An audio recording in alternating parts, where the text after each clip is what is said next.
Jour je regarde par la fenêtre du bus pour la 15e heure consécutive. Le paysage change, mais le sentiment de malaise reste le même. La Lorraine est loin derrière, et devant s'étend la Creuse avec ses collines et ses routes inconnues. Je suis en route pour voir mon fils, qui ne sait même pas que j'arrive. Ou plutôt, mon fils et sa femme, celle-là même qui me l'a volé. Le sac de voyage que j'ai posé sur le siège à côté de moi ne dérange plus les autres passagers. La plupart sont descendus aux arrêts précédents, et maintenant la cabine est à moitié vide. Le chauffeur annonce une autre pause, mais je ne me lève pas. Je reste assise, lissant les plis de ma jupe bleu marine et réfléchissant à ce que je dirai à Guillaume quand je le verrai. « Salut, mon fils. J'ai pensé passer pour la pendaison de crémaillère. Et après? M'embrassera-t-il ou prétendra-t-il être heureux de me voir? Ou peut-être qu'il me fermera simplement la porte au nez. Cela fait 3 ans qu'il a épousé cette Maude. 3 ans que mon fils unique a commencé à s'éloigner de moi. D'abord, les appels sont devenus moins fréquents, puis plus courts. Et au cours des 6 derniers mois, il a complètement cessé d'appeler le premier. Je composais son numéro une fois par semaine, écoutais les réponses routinières sur la vie et réalisais qu'un mur grandissait entre nous. Un mur nommé Maude Meunier, maintenant Maude Girard. J'ai appris l'existence de la nouvelle maison par hasard. Bernadette Gauthier, notre voisine de Metz, a appelé un jour et a mentionné nonchalamment « Ton Guillaume semble bien s'en sortir. Il a acheté une maison à Guéret, une maison que beaucoup de gens ne peuvent pas se permettre. » Je n'y ai pas cru au début, mais ensuite je me suis assise devant mon ordinateur et j'ai trouvé la page de Maude sur les réseaux sociaux. Il y avait une photo de mon fils devant une maison à 2 étages, tenant les clés, et à côté de cette femme, l'enlaçant. La légende disait « Enfin, notre propre nid. » Les rêves d'une nouvelle maison deviennent réalité. Pas un mot sur le fait que sa mère n'était même pas au courant, pas la moindre allusion au fait que j'aurais dû être invitée à la pendaison de crémaillère.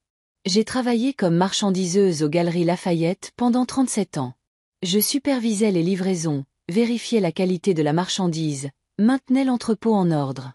J'ai appris à remarquer chaque petit détail, chaque incohérence, et maintenant c'est une habitude dont je ne peux plus me défaire. Je vois des incohérences dans la façon dont mon fils se comporte avec moi. Ce n'est pas mon Guillaume. C'est une autre personne que je ne connais pas. Je peux m'asseoir. Une voix me tire de mes pensées. Une femme de mon âge se tient en face de moi, un grand collier de perles autour du cou et un lourd sac à la main. Oui, bien sûr. Je réponds en mettant mon sac sur l'étagère supérieure. Vous allez loin? Demande-t-elle en s'installant dans le fauteuil. À Guéret, voir mon fils, dis-je, bien que je n'aime généralement pas parler à des inconnus. Quelle coïncidence! J'y vais aussi, pour voir ma fille. Je m'appelle Eunice Perrin. Dominique Girard, je me présente. Eunice se révèle être assez bavarde. Elle me raconte que sa fille vit à Guéret depuis 5 ans, qu'elle est mariée à un ingénieur et qu'elle élève 2 enfants. Depuis combien de temps votre fils est-il là-bas? Demande-t-elle. Il a déménagé récemment. Il a acheté une maison, dis-je en essayant de donner à ma voix un ton fier. C'est une grande maison. 2 étages. Je hausse les épaules comme si de rien n'était. Je vais à une pendaison de crémaillère. C'est un mensonge, mais il est trop humiliant d'admettre que je n'ai pas été invitée. Comme c'est gentil, s'exclame Eunice. J'aurai bientôt une pendaison de crémaillère aussi. Ma fille et mon gendre m'ont acheté une petite maison près de chez eux. Ils disent qu'il est temps de me rapprocher d'eux pour que je puisse voir mes petits-enfants tous les jours. J'acquiesce, mais quelque chose se serre en moi. Je n'ai pas de petits-enfants. Guillaume et Maude sont mariés depuis 3 ans, mais ils n'ont toujours pas d'enfants. Avez-vous des petits-enfants? Demande Eunice comme si elle avait lu dans mes pensées. Pas encore, je réponds sèchement. Ils ont décidé d'attendre. Êtes-vous proche de votre fils? Le voyez-vous souvent? Bien sûr, je mens à nouveau. C'est juste qu'il a beaucoup de travail. Il est ingénieur à la centrale hydroélectrique. Vous savez, c'est un poste très important. Eunice hoche la tête d'un air compréhensif, et je ressens soudain le besoin de parler davantage, de raconter à quelqu'un ce qui s'est accumulé en moi. Guillaume et moi avons toujours été très proches, je continue, surtout après la mort de son père. C'était quand Guillaume n'avait que 15 ans. Jacques, mon mari, est mort d'une crise cardiaque sur son lieu de travail. Je me suis retrouvée seule avec un adolescent sur les bras, sans soutien, mais nous nous en sommes sortis. Je travaillais comme marchandiseuse pour un grand magasin, et nous avions assez pour vivre. Eunice secoue la tête avec sympathie, Et cela me réconforte. Guillaume était un si bon garçon. Il étudiait bien, aidait à la maison. Il est allé à l'école d'ingénieur, comme son père en avait rêvé. J'ai toujours su qu'il irait loin, et maintenant il a un excellent travail, sa propre maison. Cela semble merveilleux, dit Eunice. Vous devez être très fier de lui. Oui, je le suis, j'acquiesce. Sauf que... Je m'arrête, ne sachant pas si je dois continuer. Sauf que quoi? M'encourage doucement Eunice. Sa femme, je soupire. Je pense qu'elle essaie de le monter contre moi. Depuis qu'ils sont mariés, il est si distant. Il avait l'habitude d'appeler tous les jours, mais maintenant, j'ai même appris l'existence de la nouvelle maison par ma voisine. Eunice me regarde avec sympathie, mais il y a autre chose dans son regard. Quelque chose qui s'apparente à une évaluation. Vous savez, Dominique, parfois les jeunes couples ont besoin d'espace, dit-elle doucement. Ma fille aussi était un peu distante au début, après le mariage. Mais j'ai réalisé qu'elle et son mari construisaient leur propre vie et que je devais respecter leurs limites. Des limites. Je sens l'irritation monter en moi. Quelles autres limites entre une mère et son fils? Je l'ai élevé. Je lui ai tout donné. Et maintenant, je suis censée rester là et regarder une femme me l'enlever? Eunice détourne le regard et je réalise que j'en ai trop dit, mais je ne peux plus m'arrêter maintenant. Cette Maude.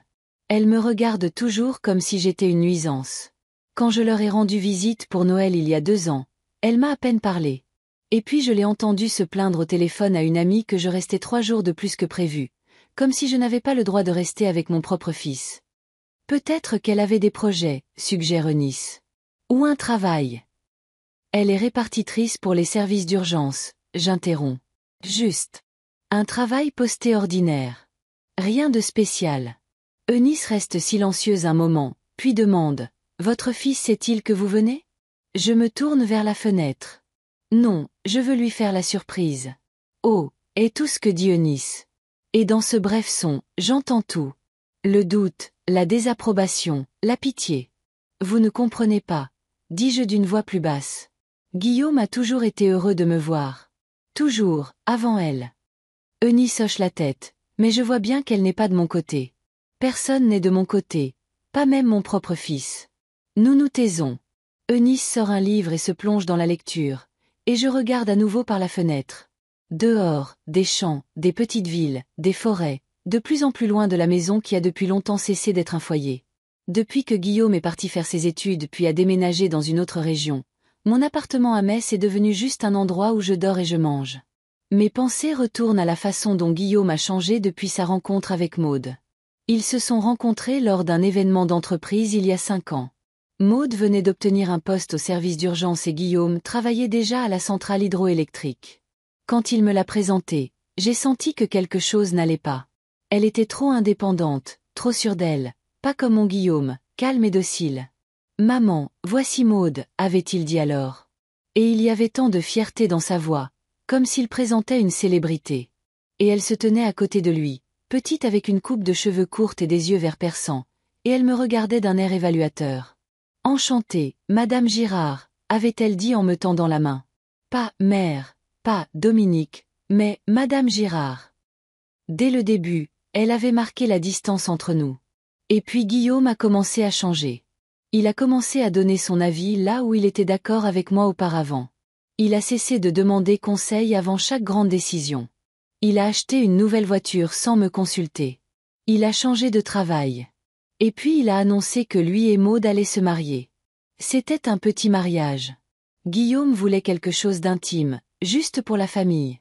Donc, il n'y avait que moi et quelques parents éloignés, mais du côté de Maude, il y avait plein de monde. Ses parents, sa sœur et son mari, des amis d'enfance.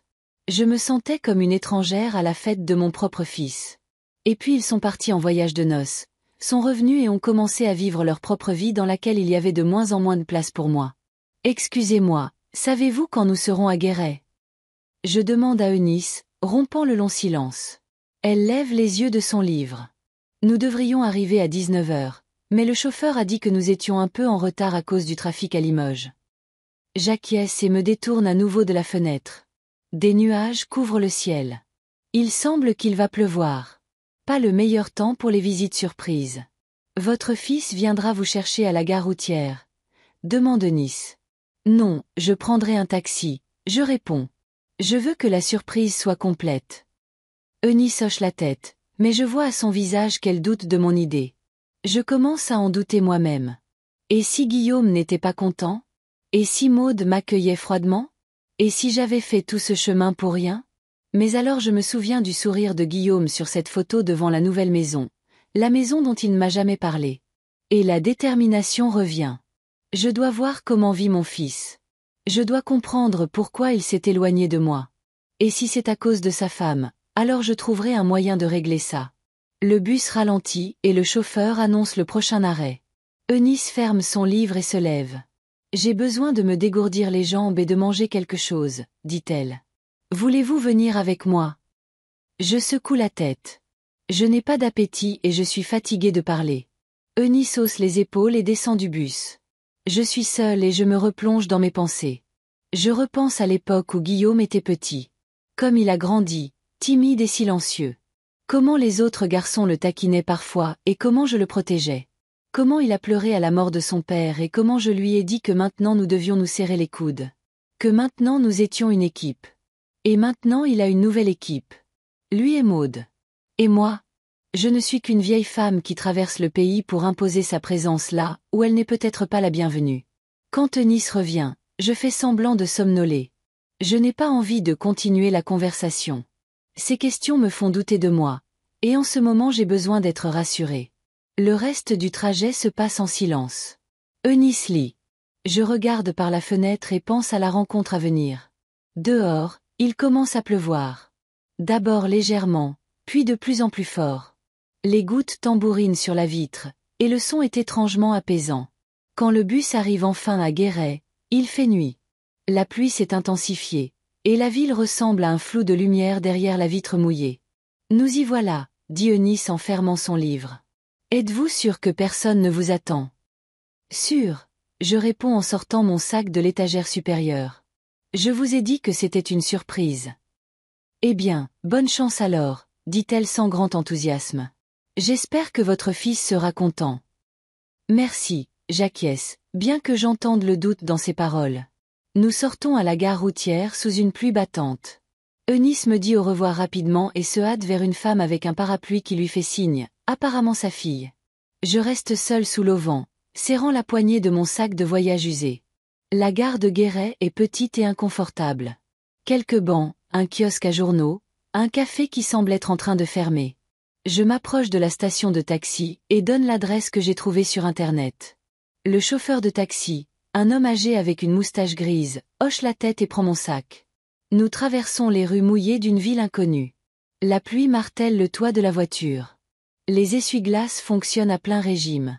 Le chauffeur de taxi essaie d'engager la conversation, mais je réponds par monosyllabes et il abandonne sa tentative.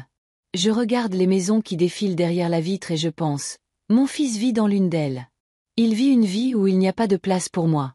Mais aujourd'hui, je vais changer ça. Aujourd'hui, je vais lui rappeler qui est sa vraie famille.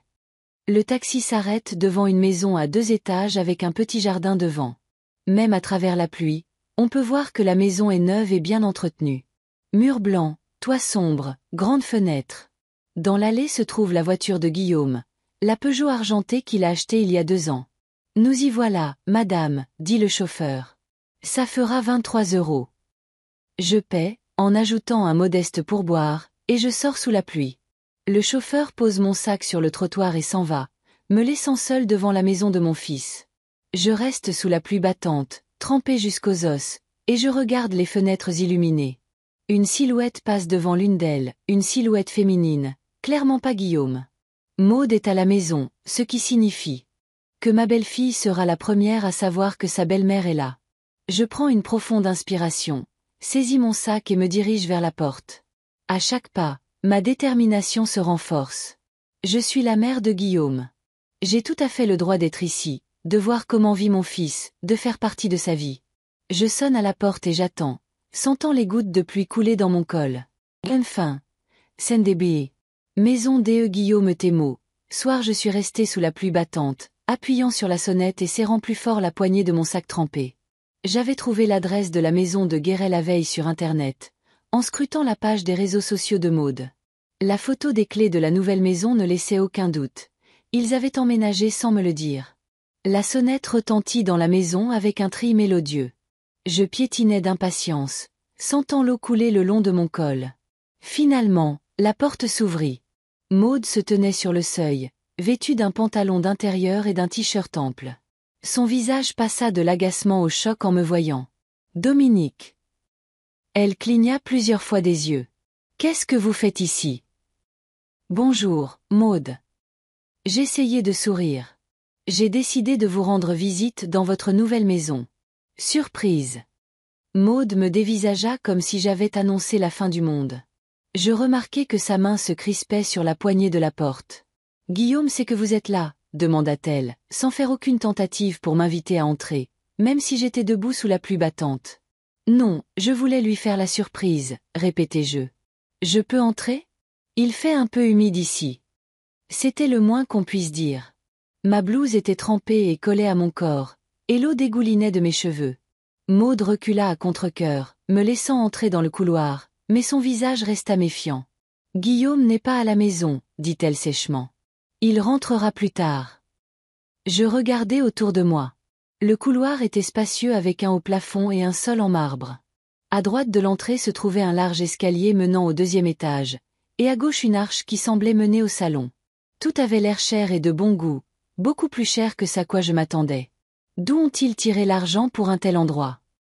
C'est une belle maison, dis-je, essayant de garder une voix neutre, bien qu'un mélange d'envie et de perplexité tourbillonnait en moi. Merci, répondit Maud sans la moindre trace d'hospitalité. Écoutez, Dominique, ce n'est pas le bon moment pour une visite. Nous avons une pendaison de crémaillère ce soir et j'ai beaucoup de préparatifs à faire. Une pendaison de crémaillère. Je sentis quelque chose se serrer en moi. Et vous ne m'avez pas invité. Maud se balança maladroitement d'un pied sur l'autre. Nous ne pensions pas que vous voudriez traverser le pays pour une fête. Pour une fête. Je ne pouvais pas cacher la blessure dans ma voix. C'est votre première maison. Bien sûr que j'aurais voulu venir. Maud se mordit la lèvre, choisissant manifestement ses mots. À ce moment-là, une voix de femme vint du fond de la maison. « Maud. C'est qui ?» « Juste un instant, » cria-t-elle en retour, puis se tourna vers moi. « Écoutez, Dominique, je me rends compte que vous avez fait un long chemin, mais ce n'est vraiment pas le bon moment. Peut-être que vous pourriez rester à l'hôtel et revenir demain, quand Guillaume sera là. » Je restai là, n'en croyant pas mes oreilles. Ma belle-fille me mettait pratiquement à la porte. Moi, la mère de son mari. Je ne vais dans aucun hôtel, dis-je fermement. J'ai traversé la moitié du pays pour voir mon fils et votre nouvelle maison, et je reste ici jusqu'à ce que je voie Guillaume. Maud soupira lourdement, et je remarquai le changement sur son visage. Le masque de la politesse avait disparu, laissant place à une irritation manifeste. « Écoutez, » dit-elle doucement mais fermement. « Nous avons une grande soirée ce soir. Les collègues de Guillaume viennent. Mes amis, mes voisins. Nous préparons cette pendaison de crémaillère depuis des semaines, et je n'ai pas le temps de m'occuper de vous en ce moment. » Je sentis la couleur me monter au visage. M'occuper de moi. Je n'ai besoin de personne pour s'occuper de moi.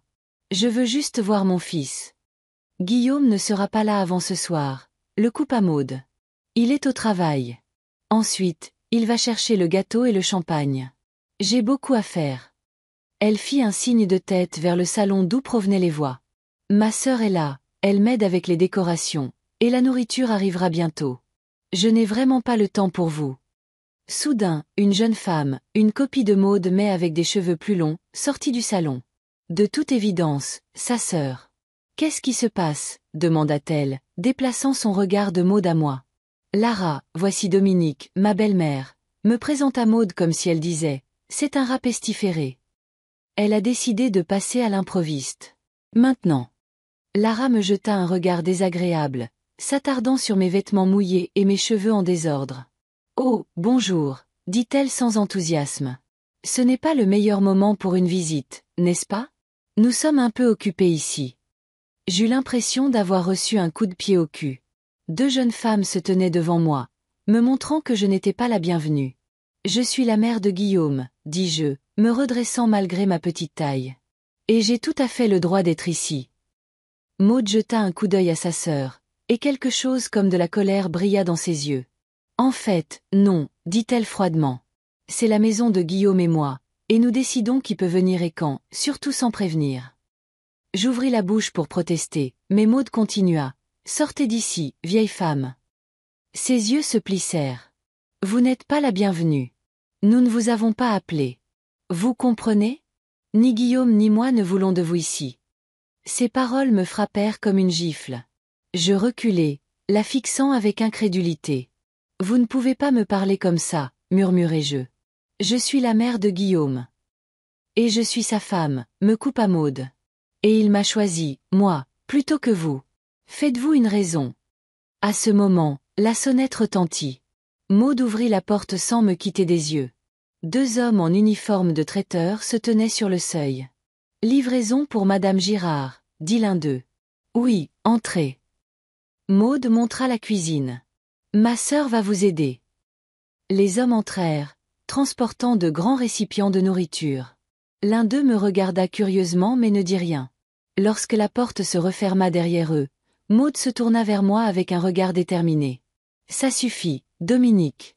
Assez. J'appelle un taxi et vous partez d'ici maintenant. Quelque chose dans son ton me fit comprendre que toute résistance supplémentaire était futile.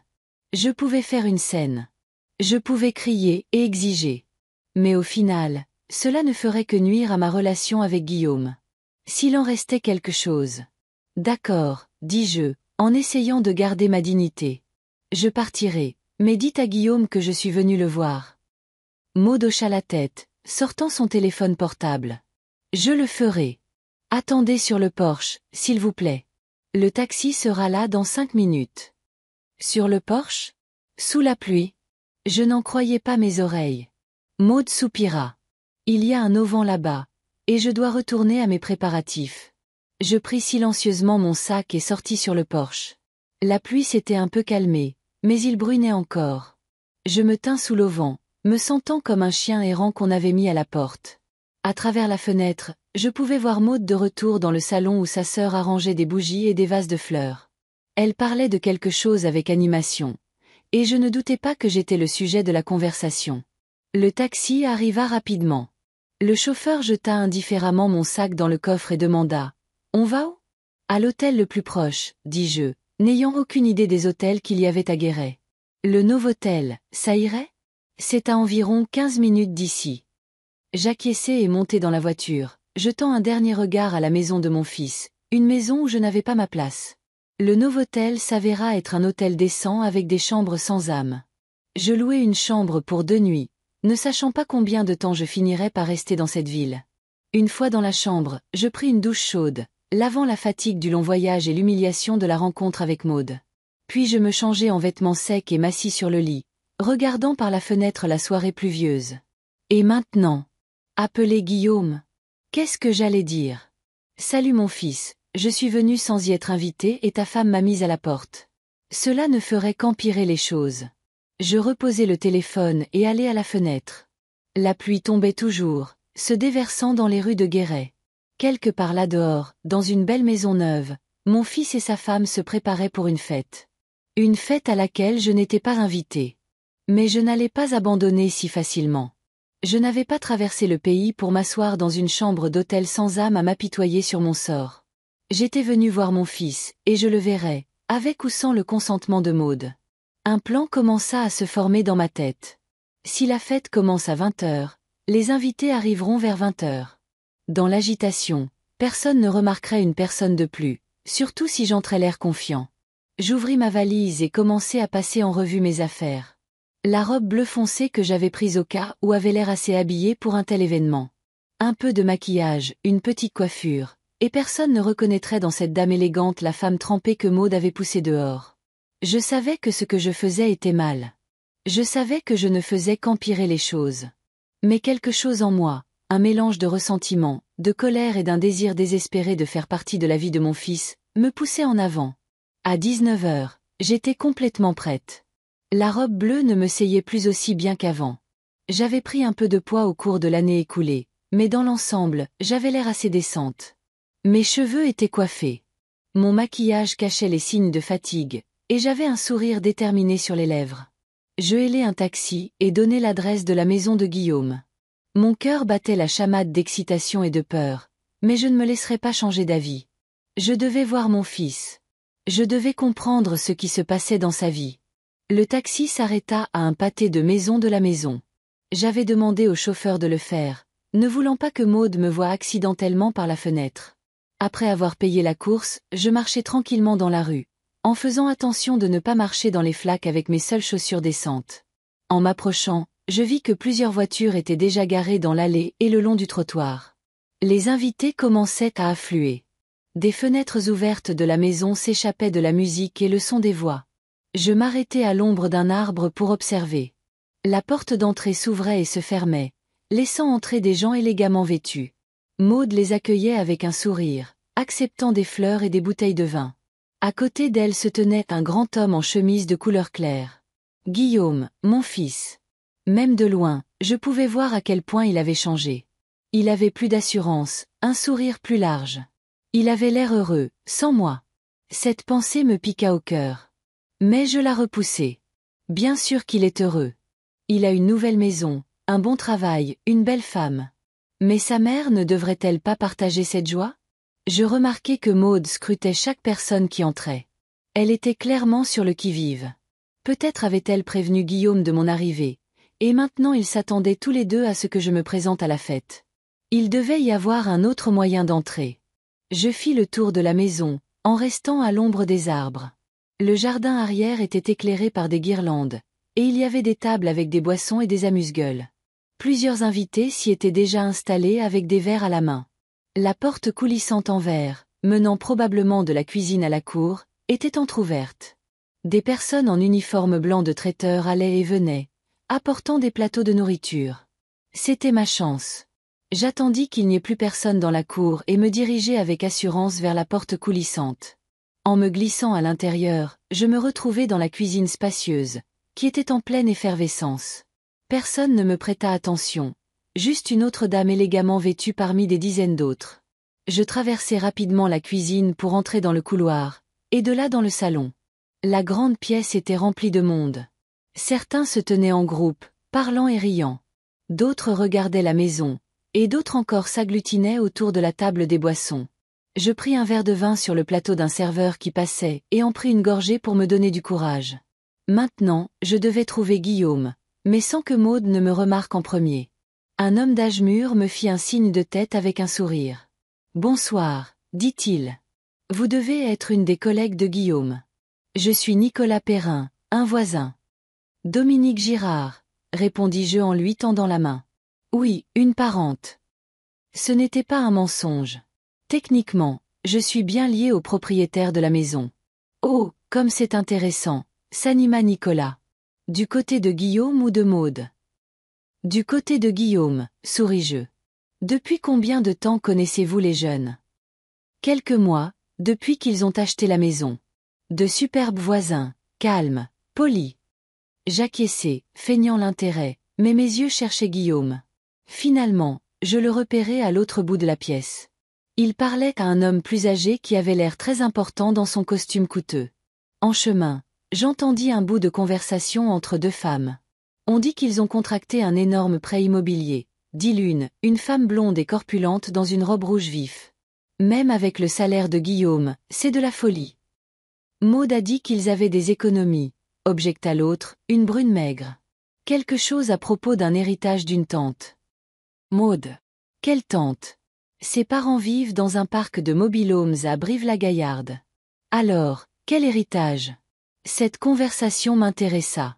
J'avais toujours soupçonné que Maude ne venait pas d'une famille riche, bien qu'elle ne l'ait jamais dit explicitement. Mais alors, d'où viendrait l'argent pour une maison comme celle-ci? Je continuai à traverser la pièce. Mais Guillaume était déjà hors de vue. En me frayant un chemin entre les invités, je remarquai une porte qui semblait mener à une autre aile de la maison. En l'ouvrant, je vis un petit couloir avec plusieurs portes. L'une d'elles était entr'ouverte, et la voix de Guillaume en provenait. Je reculai prudemment, ne voulant pas être surprise en train d'écouter aux portes. Je décidai d'attendre dans le salon qu'il soit libre. Mais en me retournant, je faillis tomber sur Maude. Elle se tenait au bout du couloir, tenant un plateau de canapé, me regardant avec des yeux écarquillés d'étonnement. Dominique. Sa voix était basse, mais pleine de fureur. Qu'est-ce que vous faites ici? Je me redressai, essayant d'avoir l'air confiante. Je suis ici pour la pendaison de crémaillère, dis-je calmement. Je voulais féliciter mon fils pour l'achat de la maison. Je vous ai dit de ne pas venir, siffla Maud en regardant autour d'elle. Comment êtes-vous entré? Par la porte de derrière, répondis-je honnêtement. Écoutez, Maud, je ne vais pas faire de scène. Je veux juste voir Guillaume et vous féliciter pour votre nouvelle maison. Maud pinça les lèvres en une ligne mince. Vous avez déjà vu la maison et vous verrez Guillaume dès que la fête sera terminée. Maintenant, je vais devoir vous demander de partir. Non, dis-je fermement. Je ne pars pas avant d'avoir parlé à mon fils. Maud hésita, considérant manifestement ses options. Finalement, elle soupira. D'accord, vous pouvez rester pour le reste de la fête, mais restez à l'écart de Guillaume pendant qu'il parle à son patron. Sur ces mots, elle se retourna et retourna dans le salon, me laissant seule dans le couloir. Je n'allais pas rester à l'écart de mon propre fils. Mais je décidai de le laisser terminer sa conversation d'affaires. À la place, je décidai de regarder la maison. Puisque j'étais là, pourquoi ne pas voir comment vivaient Guillaume et Maud? J'avançai plus loin dans le couloir, regardant par les portes ouvertes. La troisième porte menait à un bureau. Je jetai un coup d'œil prudent à l'intérieur. Personne. La pièce était décorée dans un style austère, un grand bureau en bois, un fauteuil en cuir, un ordinateur, des étagères avec des classeurs et des livres. Les diplômes de Guillaume et quelques certificats étaient accrochés au mur. J'entrai doucement en fermant la porte derrière moi. C'était clairement le bureau de Guillaume. Je reconnus la lampe de bureau, un cadeau de ma part pour son dernier anniversaire, et la photo encadrée de Guillaume dans sa toge de diplômé avec moi à côté de lui, si fière et heureuse. Au moins, il n'avait pas enlevé tous les souvenirs de moi. Je m'approchai du bureau, regardant les papiers qui y étaient posés. La plupart étaient liés au travail, des plans, des calculs, des rapports. Mais mon regard tomba alors sur un tiroir de bureau entrouvert. À l'intérieur se trouvait une pile d'enveloppes, de factures et d'avis de la banque. Je savais que je ne devrais pas faire ça, mais la curiosité l'emporta. Je sortis soigneusement l'une des enveloppes et l'ouvris. C'était un avis de retard de paiement sur une carte de crédit. C'était au nom de Maud Girard. Le montant dû était de 32 000 €. Je haletai. 32 000 €. C'était plus que ce que je gagnais en un an au grand magasin. Les mains tremblantes, je sortis une autre enveloppe.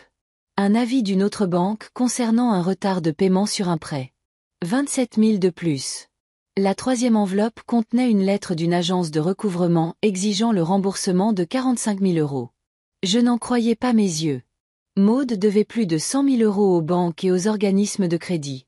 Et à en juger par les dates sur les avis, certaines de ces dettes étaient en suspens depuis plus d'un an.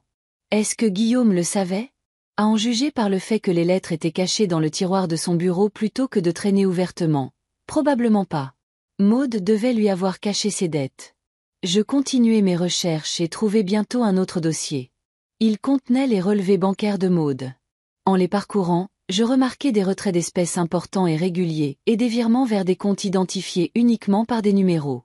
De nombreuses transactions avaient été effectuées au casino Le Lion Vert dans une ville voisine. Le casino. Le jeu. Tout commençait à s'éclaircir. À ce moment-là, la porte du bureau s'ouvrit et Guillaume apparut sur le seuil. Il se figea en me voyant à son bureau avec des papiers à la main. « Maman !» Sa voix était incrédule. « Qu'est-ce que tu fais ici ?» Je me levai, tenant toujours les papiers. « Guillaume, chéri, commençai-je, mais il m'interrompit. « Comment es-tu arrivé ici? Pourquoi fouilles-tu dans mes affaires ?» Je fis un pas vers lui. « Je suis venu te souhaiter une bonne pendaison de crémaillère. Et ça, je l'ai trouvé par hasard. Guillaume, nous devons parler, seuls. » Il fronça les sourcils en voyant les papiers dans mes mains. « Qu'est-ce que c'est ?» demanda-t-il en tendant la main. Je lui tendis les papiers. « Les dettes de Maud, dis-je doucement. Carte de crédit, prêt, agence de recouvrement. Guillaume, elle doit plus de 100 000 €. » Le visage de mon fils changea. Incrédulité, choc, puis la colère brilla dans ses yeux alors qu'il parcourait les papiers. « C'est impossible, » murmura-t-il. « Maud me l'aurait dit. Nous discutons de tout ouvertement. » Évidemment pas de tout, répliquai-je. Regarde les dates. Certaines dettes ont plus d'1 an. Et ces transactions au casino. Guillaume pâlit en lisant les relevés bancaires. Le casino? Maud ne joue pas. Elle a toujours dit que c'était un gaspillage d'argent. La porte du bureau s'ouvrit à nouveau et Maud apparut sur le seuil. Elle commença à dire quelque chose mais s'arrêta en voyant le regard de Guillaume et les papiers dans ses mains. « Qu'est-ce qui se passe ?» demanda-t-elle, déplaçant son regard de moi à son mari. Guillaume brandit les papiers. « C'est vrai, Maud? Tu dois plus de 100 000 € aux banques? Tu vas au casino ?» Maud pâlit. Son regard me balaya, plein de rage et de peur. « Vous, » exhala-t-elle. « Vous avez fouillé dans nos affaires. Comment osez-vous ?» Ne change pas de sujet, intervint Guillaume, sa voix dure. Est-ce que c'est vrai? Maud se mordit la lèvre, cherchant manifestement un moyen de s'en sortir. Guillaume, ce n'est pas ce que tu penses, commença-t-elle. Ces dettes, ce ne sont pas les miennes. J'aidais ma sœur. Lara avait des ennuis et j'ai contracté des prêts à mon nom pour l'aider. Je secouai la tête. Les relevés bancaires montrent des visites régulières au casino et toutes les transactions ont été effectuées avec votre carte. Maud, vous mentez. Menteuse, s'exclama-t-elle en me regardant avec haine. Guillaume, ne l'écoute pas. Elle essaie juste de nous faire nous disputer. Guillaume se tourna vers sa femme, son visage pétrifié. Plus de mensonges, dit-il doucement mais fermement. Je veux la vérité. Maintenant. Maud regarda autour d'elle. Certains des invités avaient déjà commencé à prêter attention à leur conversation. Pas ici, murmura-t-elle. Guillaume, s'il te plaît, pas. Devant tout le monde. As-tu perdu notre argent au casino? Demanda-t-il, ignorant sa supplique. As-tu contracté des prêts dans mon dos? Réponds-moi. Sa voix résonna dans la pièce et les conversations s'éteignirent. Tous les yeux se tournèrent vers eux. Maud avait l'air acculée. Ses yeux se remplirent de larmes. Je peux tout expliquer, dit-elle d'une voix tremblante. J'écoute. Guillaume croisa les bras sur sa poitrine. Maud me jeta un regard haineux, puis se tourna vers son mari. Ça a commencé comme un jeu, dit-elle doucement. Des petites mises, rien de sérieux. Mais ensuite j'ai perdu plus que ce que je pouvais me permettre, et j'ai essayé de me refaire. Et tu allais me cacher ça? Demanda Guillaume. Depuis combien de temps, Maud? J'aurais pu m'en sortir, sanglota-t-elle. J'ai déjà accepté de restructurer certaines de mes dettes, et je ne joue plus. Je le jure. Combien dois-tu? Insista Guillaume. Maud resta silencieuse, les larmes coulant sur ses joues. 105 000, dit-elle finalement. Peut-être un peu plus avec les intérêts. Un murmure se propagea dans la pièce. Les invités se regardèrent, manifestement mal à l'aise d'avoir été témoins d'une scène aussi personnelle. Maud fondit en larmes, se couvrant le visage de ses mains. « Je ne voulais pas que tu le découvres comme ça, » sanglota-t-elle. « J'allais tout te dire quand j'aurais trouvé une solution. » 3 ans, Maud, dit Guillaume doucement. 3 ans de mariage et tu m'as menti pendant tout ce temps. Je me tenais à côté de lui, ressentant un mélange de triomphe et de pitié. J'avais révélé les mensonges de ma belle-fille, mais voir la douleur de mon fils était insupportable. Guillaume, commençai-je en posant la main sur son épaule. Il se dégagea. Pas maintenant, maman. Sa voix était lasse. Tu en as déjà assez fait. Enfin. Scène début. Maison de Guillaume Thémault. Nuit après la révélation publique de Maud, la fête s'est terminée rapidement. Les invités se sont empressés de partir, marmonnant des excuses maladroites et évitant le contact visuel avec leurs hôtes. Je suis restée dans le coin du salon, me sentant à la fois victorieuse et vaincue. Oui, j'avais révélé les mensonges de ma belle-fille, mais le prix était la douleur dans les yeux de mon fils. Un homme plus âgé, le patron de Guillaume, Monsieur Dubois, s'approcha de lui avant de partir et lui dit quelque chose à voix basse, en lui tapotant l'épaule. Guillaume hocha la tête d'un air sombre. Son visage était comme taillé dans la pierre. Pas un muscle ne bougeait, seulement les mâchoires de ses pommettes. Maud était assise sur le canapé, le visage dans ses mains. Sa sœur Lara se tenait à côté d'elle, lui caressant le dos et me lançant des regards accusateurs, comme si c'était de ma faute si sa sœur était une menteuse et une joueuse pathologique. Quand le dernier invité est parti, un lourd silence s'est installé dans la maison, seulement brisé par les sanglots étouffés de Maud. Le personnel du traiteur rangeait discrètement la vaisselle dans la cuisine, essayant de finir le plus vite possible et de sortir de cette maison où l'air semblait électrisé par la tension. Je m'approchai timidement de Guillaume, qui se tenait à la fenêtre, regardant l'obscurité derrière la vitre. « Mon fils, » commençai-je doucement. « Je suis désolé pour ce qui s'est passé, mais tu devais savoir la vérité. » Guillaume se tourna lentement vers moi, et le regard sur son visage me fit reculer d'un pas. Je n'avais jamais vu une telle fureur froide dans ses yeux. « La vérité, » dit-il doucement. Mais il y avait plus de menaces dans ce silence que dans des cris.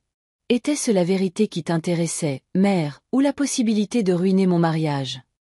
Je tressaillis comme si j'avais été giflé. De quoi parles-tu? J'agissais dans ton intérêt.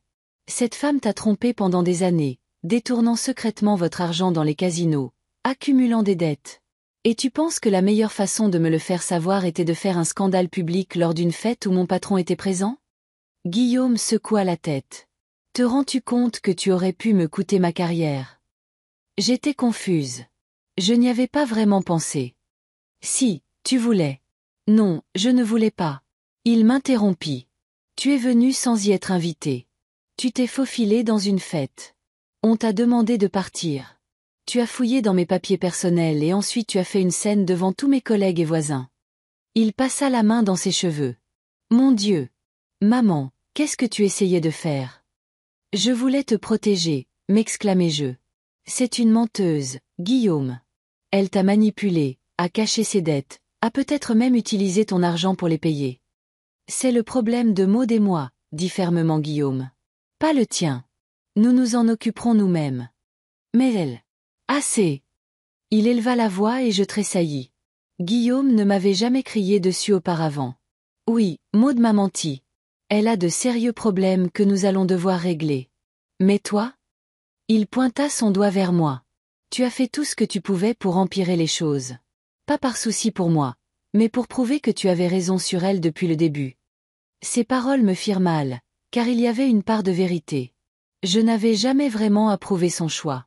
Je pensais que Maud n'était pas faite pour lui, qu'elle essayait de l'éloigner de moi, et une partie de moi était en fait soulagée lorsque mes soupçons se sont confirmés. Guillaume, écoute. Je fis un pas vers lui, mais il recula. Je suis ta mère. Je prendrai toujours soin de toi. J'essaierai toujours de te protéger. Me protéger de quoi? Du bonheur? De l'indépendance? Il sourit amèrement. Sais-tu pourquoi nous ne t'avons pas parlé de la maison?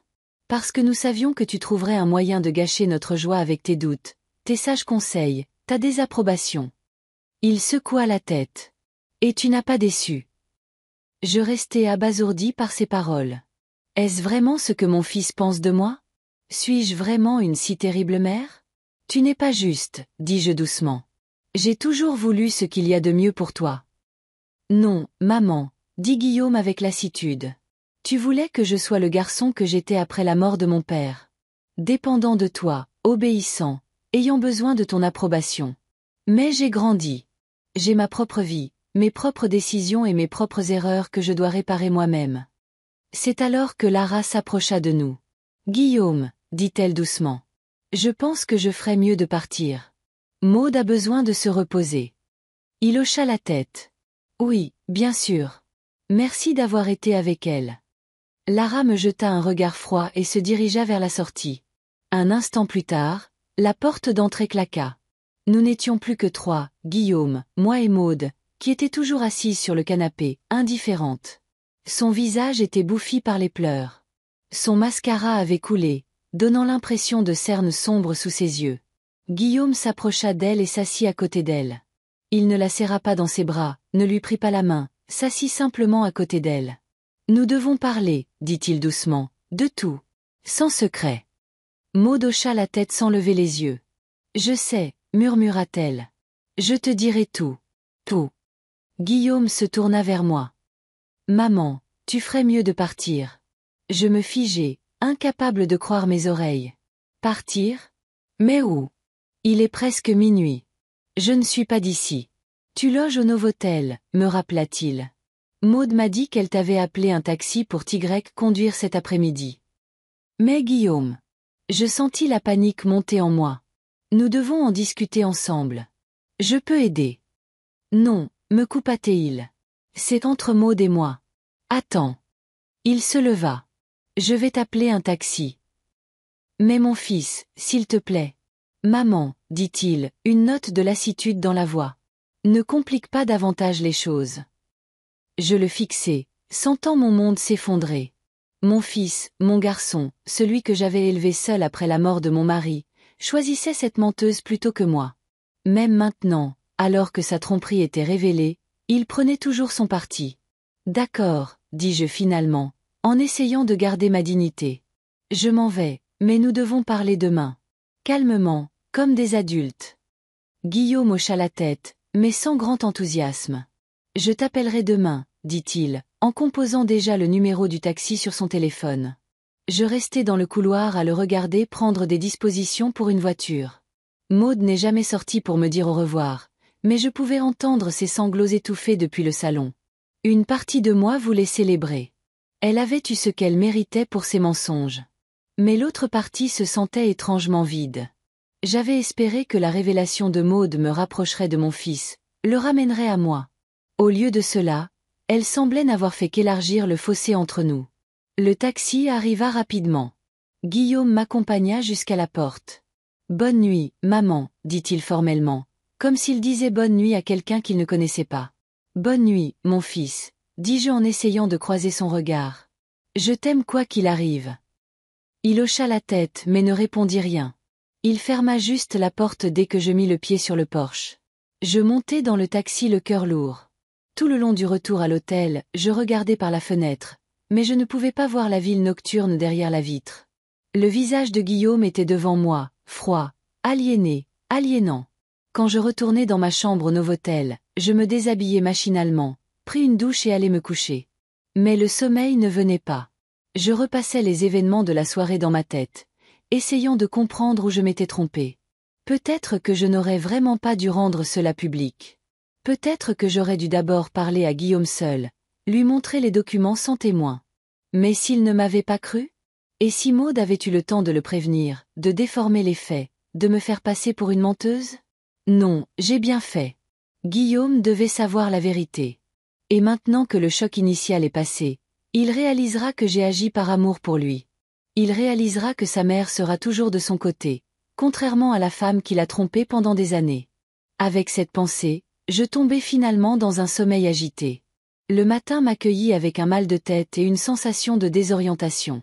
Je ne réalisais pas où j'étais pendant quelques secondes jusqu'à ce que les souvenirs de la nuit dernière ne reviennent en force. Je jetai un coup d'œil à l'horloge, 9 heures du matin. Guillaume devait être réveillé maintenant, peut-être même parti au travail. Bien qu'après ce scandale, je doutais qu'il aille au bureau. Je pris mon téléphone, vérifiant s'il y avait des appels manqués ou des messages. Rien. Guillaume n'avait pas essayé de me contacter. Décidant de lui laisser un peu de temps, je commandai le petit déjeuner en chambre et allumai la télévision pour me changer les idées. Les nouvelles locales, la météo, une émission de cuisine. Tout cela passa devant moi sans s'attarder dans mon esprit. À 11 heures, je n'en pouvais plus et composai le numéro de mon fils. Ça sonnait, mais personne ne répondait. Finalement, la messagerie vocale se déclencha et j'entendis une voix familière. « Vous êtes bien sur le répondeur de Guillaume Girard. Laissez un message après le bip. »« Guillaume, c'est maman, dis-je après le bip. S'il te plaît, rappelle-moi quand tu pourras. Je suis inquiète pour toi. Et, je suis désolée si je t'ai blessé. Je voulais bien faire. S'il te plaît, appelle-moi. » En raccrochant, je me sentis encore plus seule. Mon fils ne voulait pas me parler. Peut-être qu'il ne voulait même plus me voir. Tout ça à cause de cette femme qui l'a trompé pendant des années. Je passai les heures suivantes dans ma chambre, vérifiant mon téléphone périodiquement. Rien. J'essayais de lire le livre que j'avais apporté avec moi sur la route, mais je ne pouvais pas me concentrer. Mes pensées revenaient sans cesse à Guillaume, à son regard froid, à ses paroles. Tu voulais que je reste le garçon que j'étais après la mort de mon père. Ce n'était pas juste. J'avais toujours soutenu son indépendance. Heureuse quand il réussissait à l'université, fière quand il trouvait un bon travail. Oui, il me manquait quand il est parti dans une autre région. Oui, j'étais seule dans un appartement vide. Mais cela faisait-il de moi une mauvaise mère? N'est-il pas naturel pour un parent de regretter son enfant? À 15 heures, je décidai de me promener en ville pour me vider la tête. Guéret s'avéra être un endroit agréable. Des rues propres, des gens sympathiques, de belles vues sur la Creuse. Dans une autre situation, j'aurais apprécié la promenade, mais en ce moment, tout autour de moi semblait fade et morne. J'entrai dans un petit café de la rue principale, commandai une tasse de café et m'assis près de la fenêtre à regarder les passants. Un couple avec un petit enfant, un homme âgé avec un chien, un groupe d'adolescents en skateboard, la vie habituelle d'une ville ordinaire. Tous ces gens vaquaient à leurs occupations, gérant leurs propres problèmes, inconscients du drame qui se déroulait dans ma vie. De retour à l'hôtel, je vérifiai à nouveau mon téléphone. Rien. Je composai à nouveau le numéro de Guillaume, mais maintenant le téléphone était éteint ou hors de portée. En fin d'après-midi, mon inquiétude s'était transformée en une véritable anxiété. Et si Guillaume avait fait quelque chose d'irréfléchi? Et s'il s'était disputé avec Maud et qu'il était parti quelque part? Ou pire, et s'il avait décidé de lui donner une autre chance, de lui pardonner sa tromperie? Je ne savais pas laquelle de ces choses m'effrayait le plus. À 19h, juste au moment où j'allais appeler une troisième fois, mon téléphone montra enfin des signes de vie. Mais ce n'était pas ce que j'espérais. Au lieu d'un appel, un SMS est arrivé. Maman, Maud et moi avons besoin de temps pour régler nos problèmes. S'il te plaît, n'appelle pas et ne viens pas. Je te recontacterai quand je serai prêt à parler. Guillaume. Je relus le message plusieurs fois, essayant d'y déceler une émotion, un indice de ce qui se passait entre lui et Maud. Mais le texte était sec et formel, comme écrit par un étranger. Maud et moi, pas moi, mais nous. Donc, ils sont toujours ensemble. Donc, il ne l'a pas mise dehors malgré ses mensonges, ses dettes, sa trahison. Je sentis une vague d'amertume monter en moi. Après tout ce qui s'était passé, il la choisissait toujours. Même maintenant que la vérité a éclaté, il est toujours de son côté. Je commençais à taper une réponse, mais m'arrêter. Que pouvais-je dire? Que je comprenais son choix. Ce serait un mensonge. Que je respectais sa décision. Ce ne serait pas vrai non plus. Que je l'aime quoi qu'il arrive. C'était la seule vérité. Mais maintenant, ces mots semblaient vides.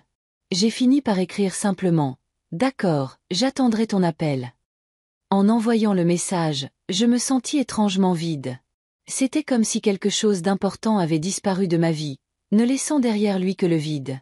Je passai le reste de la soirée à zapper sans but sur la télévision, essayant de ne pas penser à ce qui se passait chez Guillaume et Maud. Mon imagination peignait des images de leur réconciliation, de ses larmes et de ses promesses de s'arranger, de son pardon. Ces pensées me donnaient la nausée. Vers 22h, un autre SMS est arrivé. Je saisis mon téléphone, espérant que Guillaume avait changé d'avis et voulait parler. Mais ce n'était pas le cas. Je sais que tu es ici pour une raison. Tu n'as jamais approuvé Maud. Tu ne lui as jamais donné sa chance. Tu t'es présenté à l'improviste exprès pour nous prendre par surprise. Tu as fouillé dans nos affaires à la recherche de saleté. Tu voulais détruire ma famille et tu t'en fichais de ce que ça me ferait. Tu devrais peut-être retourner à Metz. Je t'appellerai quand je serai prêt à communiquer. Je relus ces mots cruels, incapable de croire que mon fils les avait écrits. Mon Guillaume, mon garçon qui avait toujours été si gentil, si compréhensif. Qu'est-ce qu'elle lui avait fait? Comment avait-elle réussi à le retourner contre sa propre mère même après que sa tromperie ait été révélée? Les larmes coulaient sur mes joues alors que j'essayais de trouver une réponse. Mais que pouvais-je dire? Comment pouvais-je expliquer que j'étais venue par amour et non par désir de détruire? Que je voulais juste faire partie de sa vie, voir sa nouvelle maison, partager sa joie. Finalement, je n'ai rien répondu. J'ai juste posé le téléphone sur la table de chevet et je suis restée là, à regarder le plafond à travers un voile de larmes. J'étais venue à Guéret pour récupérer mon fils, mais au lieu de cela, je pense que je l'avais perdu pour de bon. Les paroles de Guillaume résonnaient dans ma tête. Tu voulais détruire ma famille. Non, je voulais le protéger de la femme qui le trompait, le manipulait, perdait secrètement leur argent au casino.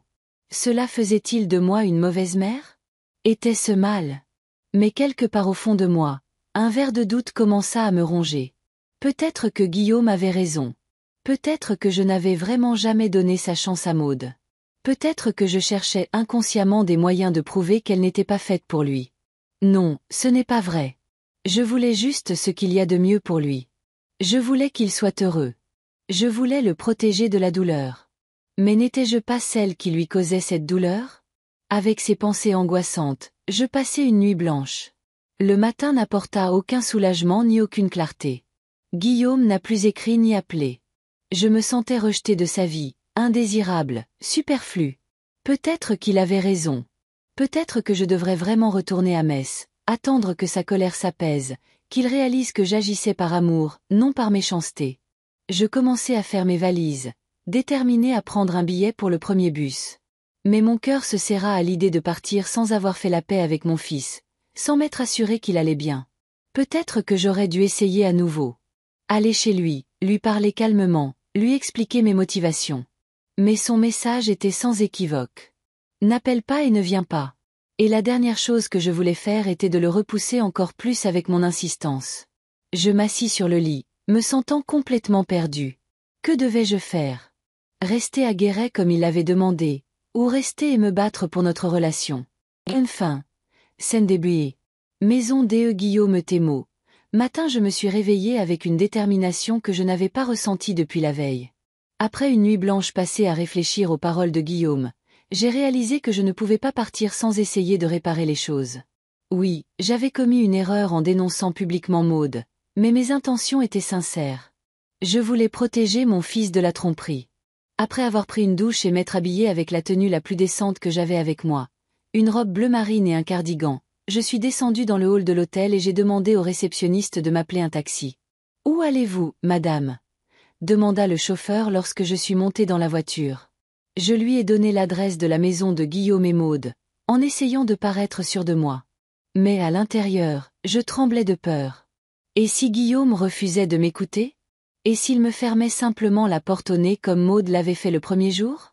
Le taxi a traversé les rues matinales de Guéret. La journée s'annonçait ensoleillée, mais fraîche. Un temps d'automne typique. J'ai regardé par la fenêtre les maisons soignées avec des pelouses entretenues, les gens qui se dépêchaient d'aller au travail, les écoliers avec leurs sacs à dos, la vie ordinaire d'une ville ordinaire. Je me suis demandé si l'un de ces gens était au courant du drame qui s'était joué la veille chez mon fils. Lorsque le taxi s'est arrêté devant une maison familière à 2 étages, j'ai senti mon cœur se mettre à battre plus vite.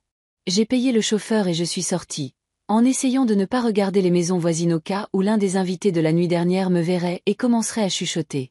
Arrivé à la porte, j'ai pris une profonde inspiration et j'ai appuyé sur la sonnette. J'ai attendu. Rien. J'ai appuyé à nouveau, plus longtemps. Silence. Personne ne semblait être à la maison. J'ai fait le tour de la maison, regardant par les fenêtres. Le salon montrait encore des signes de la fête de la veille, des verres non débouchés, des serviettes froissées. Mais il n'y avait aucun signe de Guillaume ou de Maude. Peut-être qu'ils étaient partis au travail. Mais après un scandale comme celui-ci, cela semblait peu probable. De plus, la voiture de Guillaume n'était pas dans l'allée. Je suis retourné à la porte d'entrée et j'ai sonné à nouveau sans grand espoir. J'ai entendu une voix derrière moi. Ils sont partis. Je me suis retourné. Une femme d'âge moyen se tenait dans le terrain voisin, arrosant les fleurs sur son porche. « Excusez-moi » ai-je demandé en m'approchant. « Guillaume et Maude » a expliqué la femme. « Ils sont partis tôt ce matin. Je les ai vus charger leurs valises dans la voiture.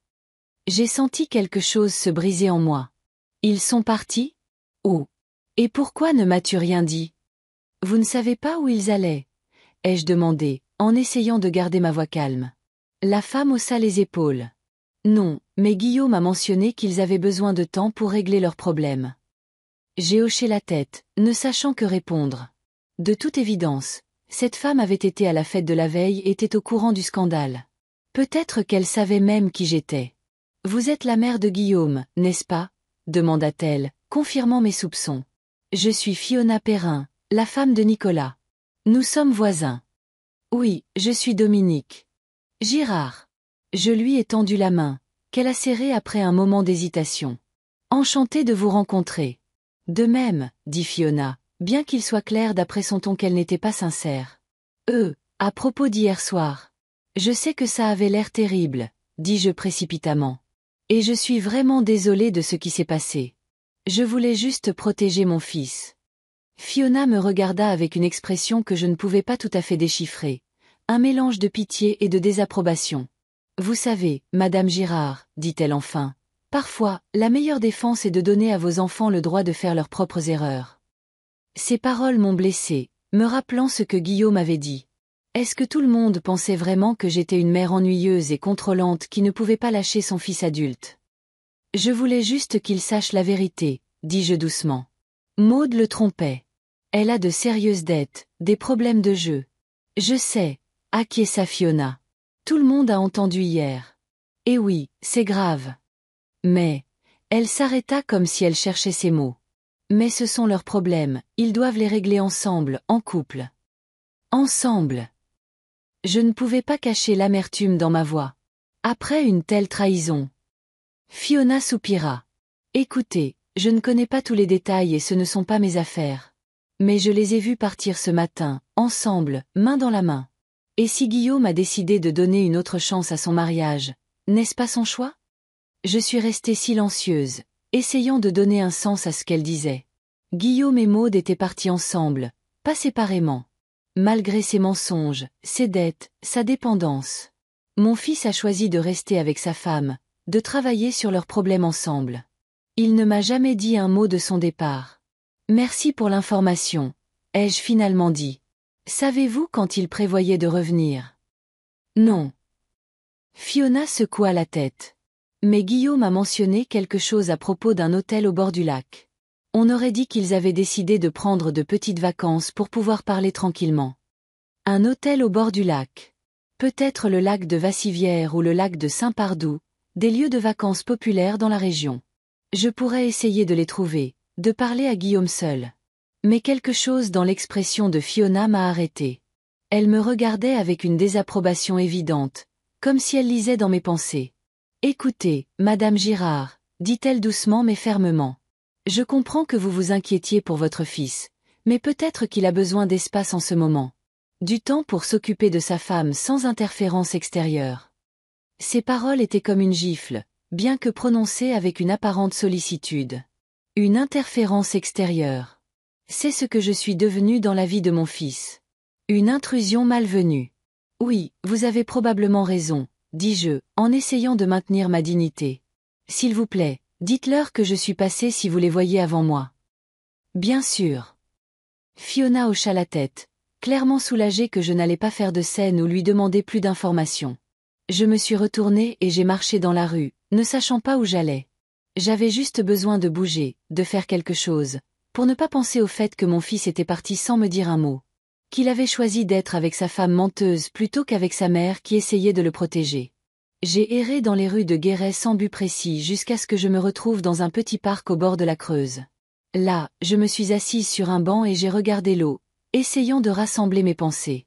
Guillaume avait fait son choix. Il avait choisi Maud, malgré ses mensonges et sa tromperie. Il a choisi de travailler sur leur relation, de ne pas la repousser. Et dans ce choix, il n'y avait pas de place pour moi. Peut-être qu'il a raison. Peut-être que je me suis vraiment trop ingérée dans sa vie, en essayant de contrôler, d'imposer mes décisions, mes points de vue. Je me suis souvenue de ma désapprobation de son déménagement dans la Creuse, de mes critiques sur l'achat de sa nouvelle voiture, de la façon dont je trouvais toujours quelque chose qui n'allait pas dans ses décisions, ses choix, sa vie. Peut-être que c'est moi qui l'ai repoussé, pas Maud. La pensée était trop douloureuse pour s'y attarder. J'ai sorti mon téléphone et j'ai vérifié mes messages, espérant que Guillaume m'avait finalement envoyé un texto, expliquant son départ. Mais l'écran était vide. Pas de nouveaux messages. J'ai composé son numéro, sachant que c'était inutile. Comme prévu, le téléphone était éteint ou hors de portée. Que devais-je faire maintenant? Rester à Guéret et attendre son retour? Essayer de trouver cet hôtel au bord du lac? Ou simplement retourner à Metz et lui donner cet espace dont parlait Fiona? La dernière option semblait la plus sensée, bien que la pensée de retourner dans un appartement vide me rendait triste. Mais ça n'avait pas de sens de rester ici, dans une ville étrange, sans espoir de voir mon fils bientôt. Je me suis levée du banc et je me suis dirigée vers la gare routière. En chemin, je me suis arrêtée dans un café pour une collation et pour vérifier les horaires de bus sur mon téléphone. Le vol de correspondance le plus proche pour Metz était ce soir. Si je me dépêchais, je pourrais faire mes valises à l'hôtel et arriver à la gare à temps. Après avoir payé le déjeuner, j'ai hélé un taxi pour le Novotel. Dans la chambre, j'ai rapidement fait mes valises, j'ai payé mon séjour et je suis montée à nouveau dans un taxi, cette fois pour la gare routière. En achetant le billet, j'ai ressenti un étrange vide à l'intérieur. C'était comme si quelque chose d'important s'était terminé. Une étape de ma vie était arrivée à son terme. J'étais venue à Guéret dans l'espoir de renouer avec mon fils, de le ramener dans ma vie. Et je suis repartie avec la prise de conscience que je l'avais peut-être perdu pour toujours. Il restait encore environ 1 heure avant le départ du bus, et je me suis assise dans la salle d'attente, regardant par la fenêtre le crépuscule qui tombait. Tout autour de moi, les gens allaient et venaient. Certains se dépêchaient pour attraper leur vol. D'autres rencontraient des parents ou des amis qui étaient arrivés. La vie habituelle d'une gare routière ordinaire. Et je me sentais rejetée du flot de la vie. Figée dans le moment de la prise de conscience de ma solitude. Le téléphone dans mon sac a vibré. J'ai sursauté et l'ai rapidement attrapé, espérant que c'était Guillaume. Mais c'était un message d'une voisine de Metz, Bernadette Gauthier, me demandant quand je serais de retour pour me donner le courrier qu'elle avait récupéré pendant mon absence. J'ai répondu que je serais à la maison dans 2 jours et j'ai rangé à nouveau le téléphone. Il n'a même pas pris la peine d'écrire, pensai-je amèrement. Il n'a même pas pris la peine de me faire savoir qu'il partait. À ce moment-là, une femme âgée avec une petite valise s'est approchée de moi. « Excusez-moi, cette place est-elle libre ?» demanda-t-elle en désignant le siège à côté de moi. « Oui, bien sûr », ai-je répondu en déplaçant mon sac. La femme s'est assise, hochant la tête avec gratitude. Elle devait avoir environ 70 ans, avec des cheveux gris soigneusement coiffés et des yeux bienveillants derrière des lunettes à monture fine. « Savez-vous si le vol pour Lyon est déjà monté à bord ?» demanda-t-elle. « Non, pas encore, ai-je dit. Mais il est prévu de partir dans 45 minutes. »« Merci. » La femme a souri. « Je m'appelle Marguerite Dubois, au fait. »« Dominique Girard, ai-je répondu. »« Vous allez à Lyon aussi ?» a demandé Marguerite. « Non, à Metz. C'est un vol de correspondance. »« Oh, c'est un long chemin, » dit-elle avec sympathie. « Étiez-vous ici en vacances ?» J'ai hésité, ne sachant que dire. Je ne voulais pas raconter à une inconnue toute l'histoire de ma visite malheureuse à mon fils. Je rendais visite à de la famille, ai-je dit évasivement. Marguerite hocha la tête d'un air compréhensif. Moi aussi. J'étais chez ma fille. Elle soupira. Bien qu'à vrai dire, ça n'ait pas été la visite la plus agréable. Quelque chose dans son ton m'a fait la regarder de plus près. J'ai vu une tristesse familière dans ses yeux, que mon regard reflétait probablement maintenant. Moi aussi, ai-je admis soudainement à moi-même. Je suis venue voir mon fils et à la fin, eh bien, ça ne s'est pas passé comme je l'avais prévu. Marguerite hocha la tête d'un air compréhensif. Les enfants grandissent et vivent leur propre vie, et parfois il est difficile pour nous d'accepter ça, dit-elle doucement. Mon Émilie, c'est une fille merveilleuse, réussie, intelligente. Mais chaque fois que je lui rends visite, nous avons des conflits. Je lui conseille quelque chose, elle se vexe. Je donne mon avis, elle pense que je me mêle de ses affaires. Elle secoua la tête. Cette fois, nous nous sommes disputés à propos de son nouveau petit ami. Il ne me semblait pas sérieux, et j'ai eu l'indiscrétion de le dire. Je l'écoutais, ressentant une étrange parenté avec cette femme étrange. Son histoire était si semblable à la mienne. Une mère qui veut le meilleur pour son enfant, mais qui finit par le repousser avec ses conseils et son ingérence. Et mon fils est marié à une femme qui se trouve avoir un sérieux problème de jeu, dis-je, surprise de ma franchise. Elle a accumulé des dettes, le lui a caché.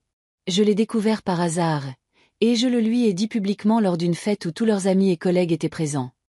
Je m'attendais à un jugement, mais Marguerite a seulement secoué la tête avec sympathie. Et comment a-t-il réagi?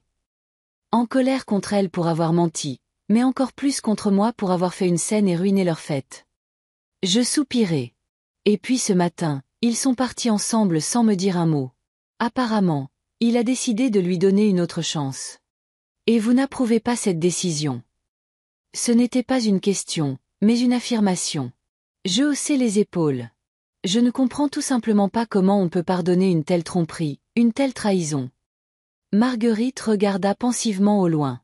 Vous savez, Dominique, quand mon mari était en vie, nous avons traversé beaucoup de choses.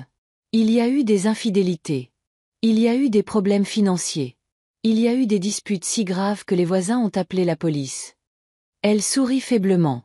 Mais nous sommes restés ensemble parce que nous nous aimions quoi qu'il arrive. Et parce que nous comprenions que tout le monde fait des erreurs, que tout le monde tombe parfois. L'important est de trouver la force de se relever et de continuer ensemble. Ces paroles m'ont fait réfléchir. Je n'avais jamais regardé la situation sous cet angle. Pour moi, les mensonges de Maud étaient impardonnables. Sa dépendance, incurable. Mais peut-être que Guillaume voyait quelque chose que je ne voyais pas. Peut-être que leur amour était plus fort que je ne le pensais. Mais qu'en est-il de la confiance, ai-je demandé. Comment pourrait-il lui faire confiance à nouveau après quelque chose comme ça? La confiance peut être reconstruite, dit doucement Marguerite. Cela prend du temps. Cela demande du travail. Cela demande de l'honnêteté. Mais c'est possible. Et c'est leur chemin, leur décision, pas la vôtre. Les derniers mots ont résonné particulièrement clairement. Pas la vôtre. Je l'avais entendu à maintes reprises ces derniers jours, de la part de Maud, de Guillaume, de Fiona, maintenant de Marguerite. Leur vie, leurs décisions, leurs choix, pas les miens. Je voulais juste le protéger, dis-je doucement. J'ai toujours voulu ce qu'il y a de mieux pour lui. Bien sûr, acquiesça Marguerite. Toutes les mères veulent ça. Mais nos enfants doivent décider par eux-mêmes ce qui est le mieux pour eux. Même si leur choix nous semble mauvais, même s'ils font des erreurs. C'est leur vie, leurs erreurs, leurs leçons. Nous nous sommes tus. Ces paroles m'ont profondément touché, me faisant voir la situation sous un autre angle. Peut-être que mon fils devait vraiment traverser cela lui-même, décider de pardonner ou non à Maud, de choisir sa propre voie sans mon ingérence. Et votre fille? Ai-je demandé après une pause. Était-elle aussi en colère contre vous pour votre opinion sur son petit ami? Marguerite sourit tristement. Oui, nous avons eu une grosse dispute. Elle a dit, je suis toujours comme ça, toujours à critiquer ses choix, à toujours mieux savoir. Et vous savez quoi? Elle a raison. Marguerite soupira. J'ai vraiment toujours pensé que je savais ce qui était le mieux pour elle. Ce n'est que maintenant, à mon âge, que je commence à réaliser que non. Que Émilie est une femme adulte avec ses propres opinions, ses propres valeurs, sa propre voix. Et je dois respecter ça, même si je ne suis pas toujours d'accord avec ses décisions. Alors, et maintenant? Ai-je demandé. Vous partez juste. Oui. Elle hocha la tête. Je lui ai donné l'espace qu'elle demandait. Mais nous avons parlé avant mon départ. Je me suis excusée de mon ingérence. J'ai dit que j'essaierais d'être une meilleure personne, de respecter ses choix. Marguerite sourit. Et vous savez ce qu'elle a dit? Qu'elle m'aime et que je lui manque quand je ne suis pas là. Qu'elle veut que je fasse partie de sa vie, mais que je n'essaie pas de contrôler cette vie. J'ai senti mes yeux se remplir de larmes. Comme j'aurais aimé entendre ces mots de la part de Guillaume. Qu'il m'aimait, qu'il voulait que je fasse partie de sa vie. Mais au lieu de cela, il est juste parti sans un mot. Avez-vous essayé de parler à votre fils? Demanda Marguerite comme si elle pouvait lire dans mes pensées. Expliquez que vous avez agi de bonne foi. Vous excusez d'avoir fait une scène. J'ai essayé, soupirai-je. Mais il ne répondait pas à son téléphone portable. Et maintenant, il est parti sans dire où il allait. Donnez-lui du temps, conseilla Marguerite. En ce moment, il est en colère. Il est blessé. Mais quand ses émotions se calmeront, il se souviendra que vous êtes sa mère, que vous l'aimez. Et peut-être qu'il réalisera que vous vouliez vraiment bien faire, mais pas de la meilleure façon. Ces paroles semblaient raisonnables, mais pas réconfortantes. Et si Guillaume n'appelait pas? Et s'il décidait qu'il valait mieux sans moi dans sa vie? En attendant, continua Marguerite, vivez votre vie. Trouvez quelque chose qui vous apporte de la joie en dehors de vous occuper de votre fils. Un passe-temps, un travail, des amis, des voyages, n'importe quoi. Montrez-lui que vous respectez son choix de vivre. Sa vie en commençant à vivre la vôtre. Vivre sa propre vie. La pensée était à la fois effrayante et libératrice. Depuis que Guillaume avait quitté la maison, j'avais surtout vécu sa vie, ses succès, ses problèmes, ses décisions. Même mon voyage à Guéret était entièrement centré sur lui. Mais qu'en est-il de moi? De mes intérêts, de mes désirs, de mes projets? Vous avez raison, dis-je après une longue pause.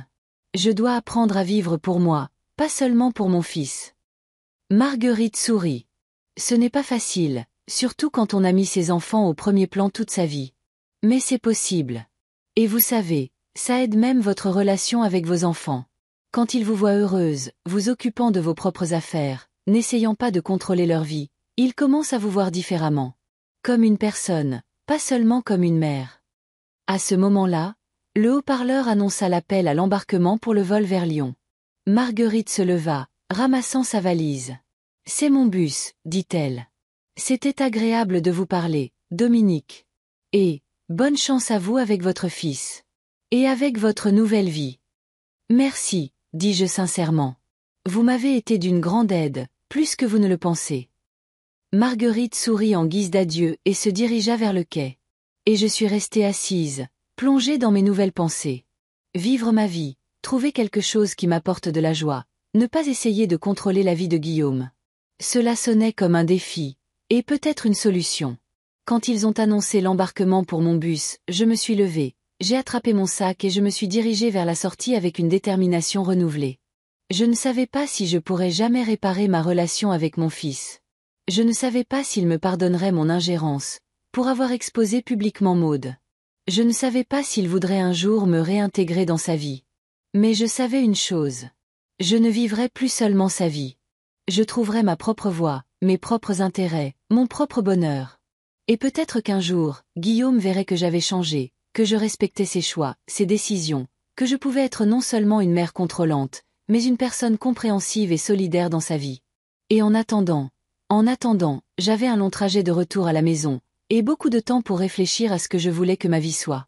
Pas la vie de la mère de Guillaume, mais la vie de Dominique Girard. Une femme avec encore de nombreuses années, de nombreuses opportunités, de nombreuses routes devant elle.